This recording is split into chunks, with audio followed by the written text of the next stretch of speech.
Well, it's official. I was waiting for these numbers, and yeah.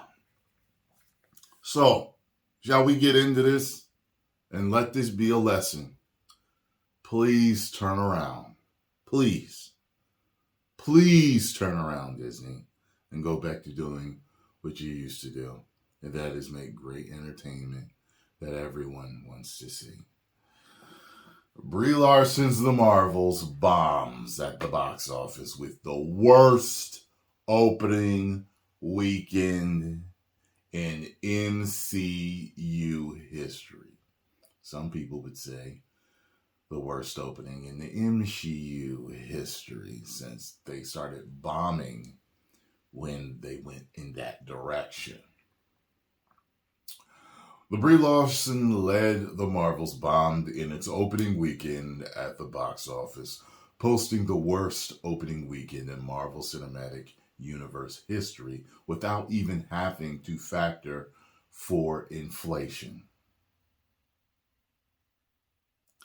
Wow. Wow. Wow. According to the numbers, the film only grossed $47 million in its domestic opening weekend. The film grossed $6.6 million on Thursday night previews, $21.5 million on Friday, and $15.3 million on Saturday, and $10.2 million on Sunday. The Marvels brought in $63.3 million internationally for a global total of $110.3 million. The top 5 international markets are currently China, United Kingdom, Indonesia, South Korea, and France. As noted above, the $47 million domestic opening weekend is the worst in Marvel Cinematic Universe history without even factoring in inflation. The previous holder of that title was The Incredible Hulk. The film grossed $55.4 million in 2008. 2015's Ant-Man had the worst box office gross if you factor in inflation. The film grossed $57.2 million back in 2015. Factoring in inflation, that comes to $74.3 million in 2023 dollars.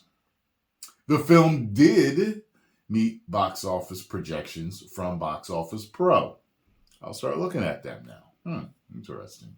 Who predicted the film would gross between 35 and 49 million. However, those projections were significantly reduced in the month leading up to the film's release. The outlet originally projected the film would gross between 50 and 75 in its opening weekend, and to go on to earn $121 million, $189 million in its entire domestic run. As for who was going to see the Marvels, Box Office Pro reports that the audience was 61% male.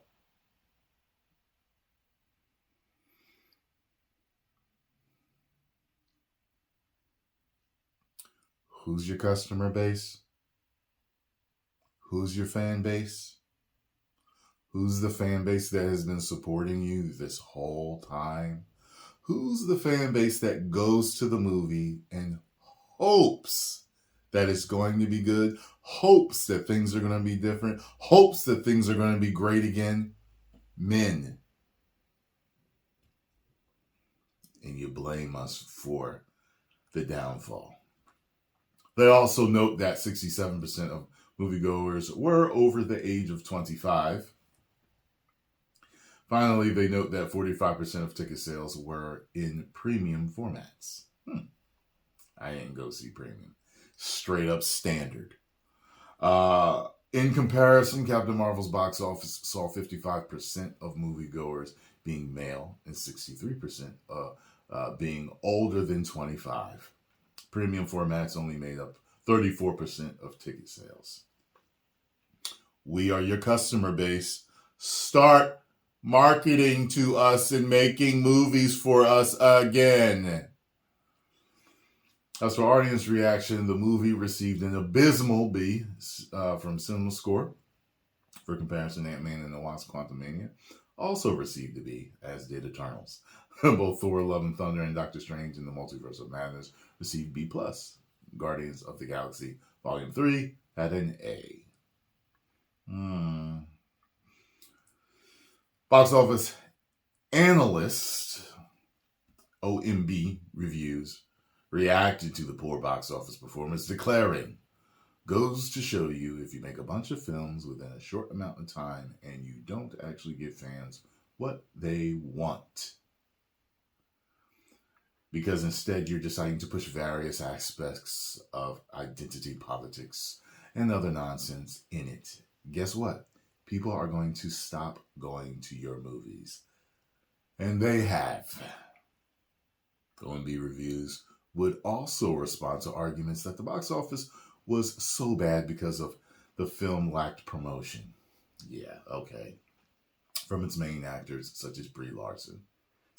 He stated, well, the fact that they had even just a few days to promote this movie and the film still came in at the bottom end of their estimates tells me that the promotion doesn't do anything.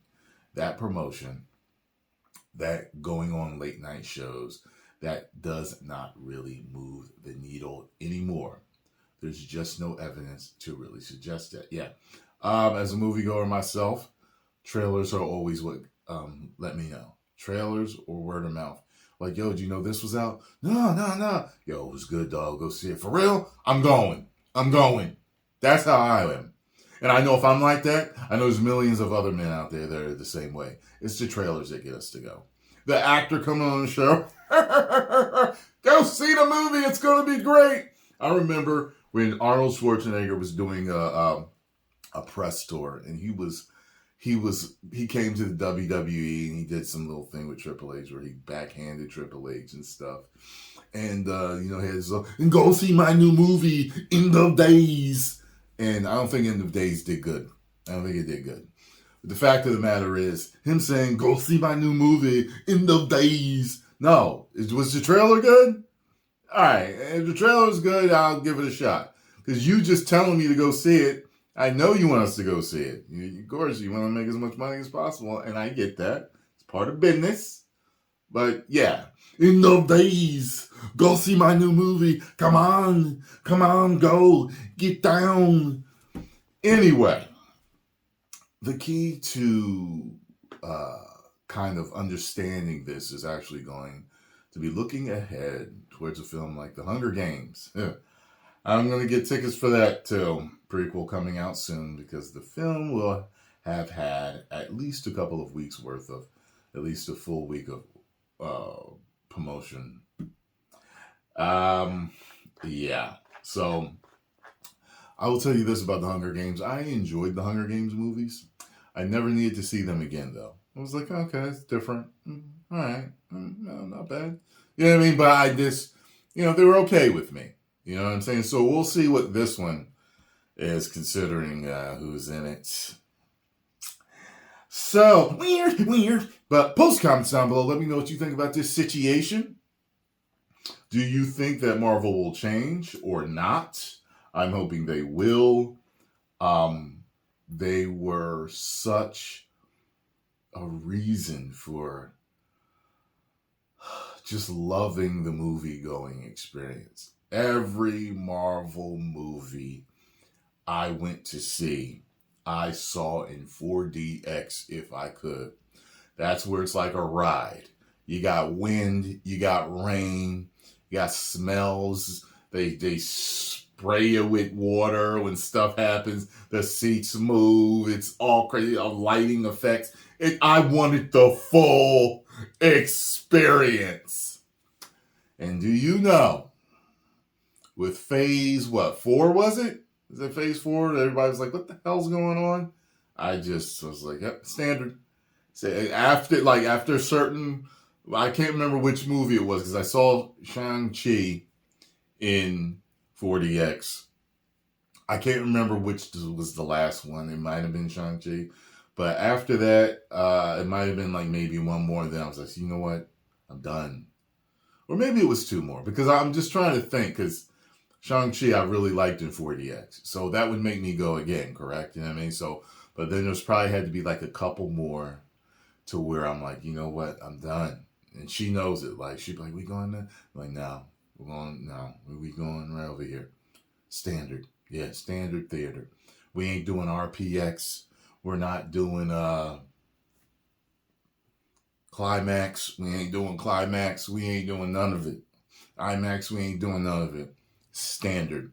And every single movie that I've gone to see ever since I stopped has all been standard. Matinee price. Sometimes when I get in there, because Disney's not doing too good, it's a really small theater. I'll see them change the show times like the next day after that, like where it would have been like 19 show times, and now it's just 3.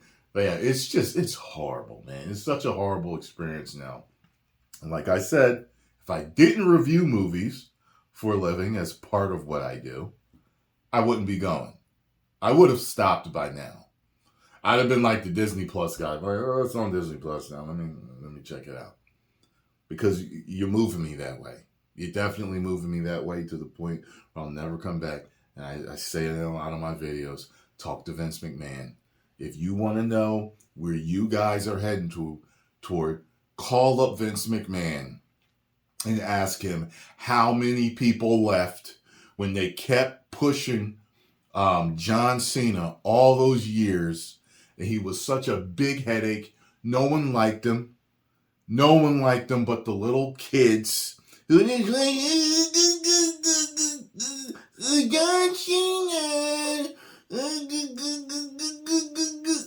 The majority of the fan base didn't like him, which were all the fathers and the older brothers and the uncles and the grandfathers that were paying for all these tickets that were going and taking their wives and girlfriends and children and sons and kids to see it. The major fan base that grew up through the 80s and the 90s, who got through the 2 golden ages of wrestling and got to see the epitome of what just the pinnacle of what wrestling could be. Who knows, it could go higher. Even the ruthless aggression age, we got to see that, which all 3 of those eras were good. Were great to good to great. Ruthless aggression was good, but great. You got the 80s golden age and the 90s golden age. And then you want to slap us in the face with John Cena? And then the fans woke up when they started pushing Roman Reigns too much. And the only problem with Roman Reigns' push is that he got hurt. So when he got hurt, he was out of the picture for so long that when he came back from that hernia injury, they pushed him so hard. People were like, but you don't deserve this. Like, they didn't storyline build him again. So it didn't work. And then he was bad on the mic and all this other stuff. And it was just years of garbage again. Now he's on top doing his thing. I don't watch it. People tell me he's good now. But you see what I'm saying? You got people leaving through both of these eras. And people have never returned. I haven't returned. I don't care to return. That's the thing. You know, sometimes people are kind of like, we leave. We're angry, but in the back of our mind, we hope it gets better so that we can return. The problem is we're at a point with Vince McMahon and the WWE where we don't care to return. We don't care who tells us that it's great. Okay? That's where Disney's getting. You're getting to the point of no return. And when you get there, you are going to be just, the company's going to implode. You're going to have to sell off properties. You have to sell to somebody, let Apple buy you. Like, you have to, because it's going to be like one of the worst, if not the worst downfall in movie studio history. It is. It is sad. It's sad because they own so many popular IPs that have shaped Americana and world pop culture.